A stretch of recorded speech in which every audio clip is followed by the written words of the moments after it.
Hi, my name is Adam Kligfeld.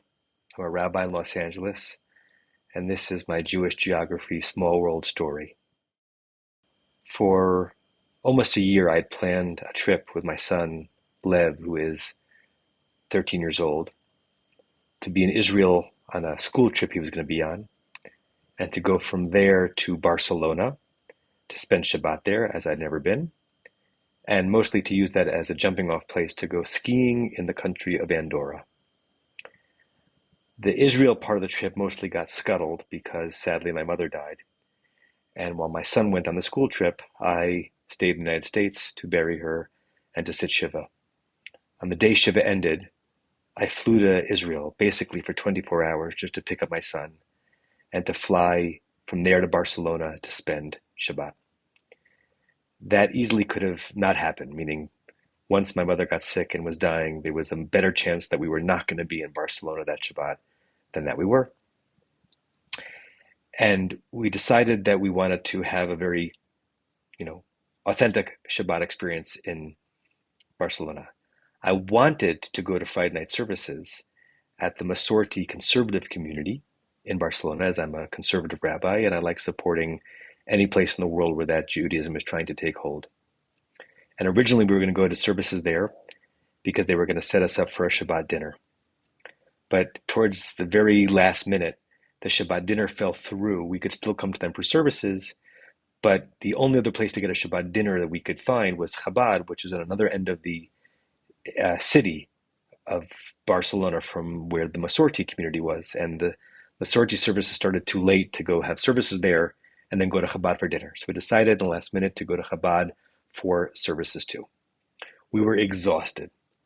We got to the Chabad. It's not a small sanctuary. We found a place to sit.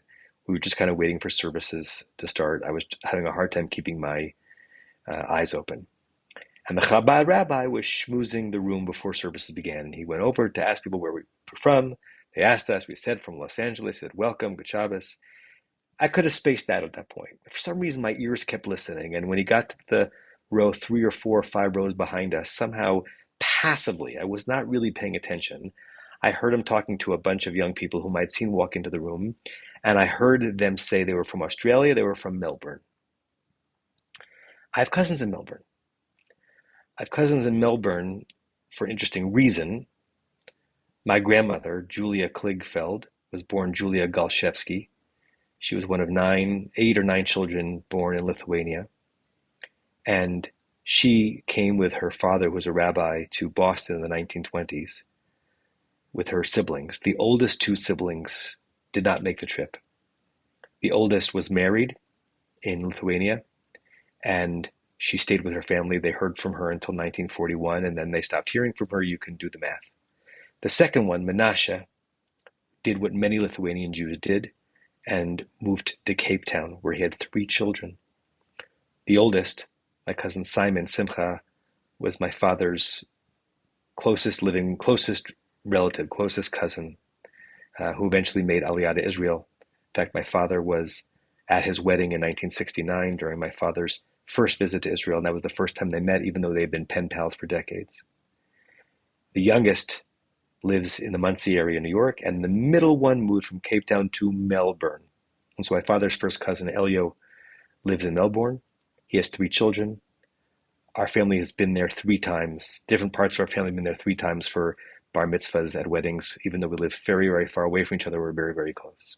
So when I hear Melbourne, my ears go off. And I turn my head quickly, and something incoherent that I can't explain was familiar. I can't even explain it. I had a 1/8 second look at some of the kids who were talking, saying they're from Melbourne, and something was familiar. And I said to myself, if I run into these people after shul before dinner, I'll ask them if they know my cousins. So after shul was over, we were in the stairway going down to dinner, and I saw who I thought were the young men who were speaking to the Chabad rabbi. And I said, are you the ones who said you were from Melbourne? They said, yes. They said, yes. I said, what part of Melbourne? And he mentioned the neighborhood, Caulfield. I said, oh, I have family near that neighborhood. He said, who's the family? I said, they're the Galshevskys. And he said, I'm a Galshevsky. And in order for you to understand what that means, we're the only Golshevskis on the planet. Some of the family Golshevskis have changed their names, but anyone whose last name is Golshevsky is from this one family. And I said, who are you? And he told me, he says, my father is Janti. Janti is my second cousin, the middle child of my father's first cousin, Elio, lived in Melbourne. So not only does he know the Golshevskis, he is a Golshevsky, and we hug each other. And I said, I was just speaking to your Uncle Simon yesterday when we were in Israel. I saw your Uncle Simon in Tel Aviv yesterday, and I was at your Uncle Daniel's wedding in Melbourne, and my parents were at your Uncle David's bar mitzvah and their wedding. And we hugged, and we couldn't believe that we were in Melbourne at the Barcelona at the same time. They were on a trip from Australia. So we sat at different tables Shabbat dinner, but we talked a little bit, we hugged, whatever. And I was so excited for Shabbat to be over for me to let my family know about this wonderful coincidence and to write about it on Facebook. So Shabbat's over, Saturday night, I got onto my computer. And I got a message from another cousin named Arnon.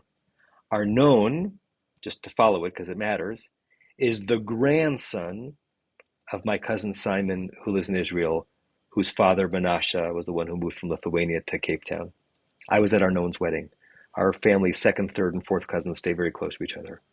And Arnon was messaging me because he had heard I was going to be in Israel, which I had been for 24 hours.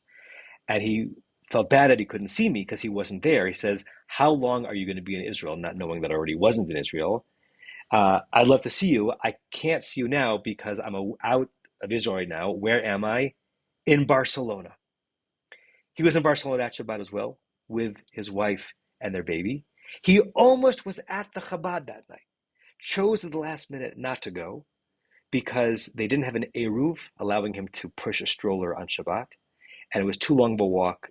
No other way for him to get them and their baby to services, and it was raining. But there were almost 3 members of the Golshevsky clan at that Chabad in Barcelona that particular Shabbat. Neither of us knowing that the other one was there.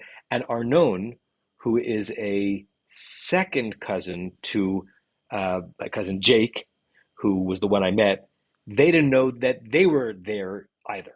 Neither of them knew the other one was there. So that would have made 3, and so including my son Lev and Arnon and my cousin Jake, those are 3 great-great-grandchildren of my great-grandfather, Rabbi Simcha Leib Galshevsky, who was ordained in Lithuania, all in Barcelona the same Shabbat, 2 of them at the same shul. Okay.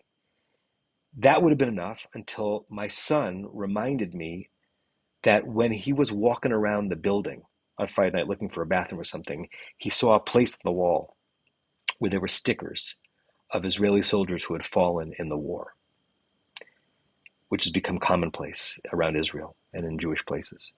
And one of the stickers was for our cousin Eyal, Zichrono Lebracha, blessed memory, who fell in Gaza almost exactly 2 years ago, fighting in the paratroopers from the Tzanchanim. Eyal was another grandson of my cousin Simon, who was the oldest child of Menashe, who moved from Lithuania. He is also a great-great-grandson of my great-grandfather, Simcha Leib Galshevsky. And although he has passed from this world, is no longer alive, his face, his punim, his presence was in that Chabad as well.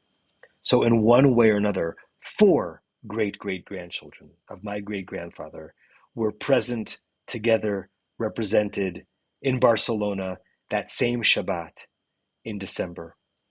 And so many things had to go right, not only for us to all be there, but for us to realize that we were there. And for someone who, like me, has had many, many small world Jewish geography stories before, this was one of the most unlikely and the most extraordinary.